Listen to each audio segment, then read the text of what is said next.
आज पालखीच्या मिरवणुकीक हा काय बघितला? सकाळी 4:15 वाजता उठलंय. कारण पण तसाच आहे की आता 5 वाजता मंदिरात होली चालूचो कार्यक्रम आहे. उठूक कंटालो आलेलो, डोले जागरणीचे होते तरी पण कसो बसो उठलंय. अंघोळ करून मी आणि काका मंदिराच्या बाजून जाऊक निघाले. मंदिरात आल्यावर आधी पालखीच्या पाया पडून घेतला. नंतर कोंबड्याक एका हातावर नाचवीत होली जवळ नेत होते. नंतर समजला की तो कालिका मातेचो मान असतं. त्याच्यानंतर होळी पेटक सुरुवात केलाय. त्याच्याच बरोबर पालखी पण उठवलाय. फटाके लावून होली चालूक घेतलाय. पालखीन होलीच्या एक गोल चक्कर मारला. त्याच्यानंतर पालखी गोल गोल नाचक सुरुवात केलाय. मी जेव्हा लहान होतय ना तेव्हा इकडे आलोय होतय. त्याच्यानंतर मी आत्ता येतोय आणि इकडे शिमगोत्सव एवढं भारी करतात ना की कौतुक करूक शब्द कमी पडतील. थोड्या वेळानंतर पालखी शास्त्री नदीच्या किनारी येतं. इकडे सगळे पालखीचे पाय वगैरे धुतात. पालखीचे पाय मी पण धुवले.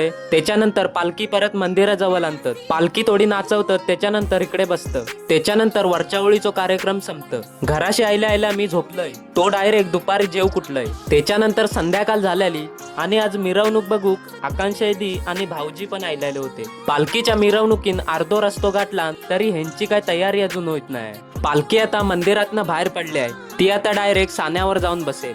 इकडे पालखीच्या मिरवणुकीत जाम गर्दी असतं. पालखी सोबत घोडो पण नाचताना बघलो.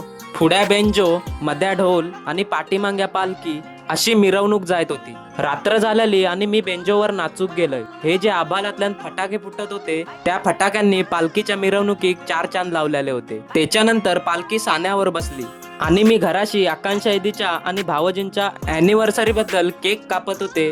तो बघू कायलंय. केक वगैरे कापून झालो आणि आता मी केक खाताय. तवसर तुम्ही व्हिडिओ लाईक करा आणि ह्या होलीचो फुल ब्लॉग आयलेलो आहे युट्यूबला. फटाफट बघून टाका. चला बाय.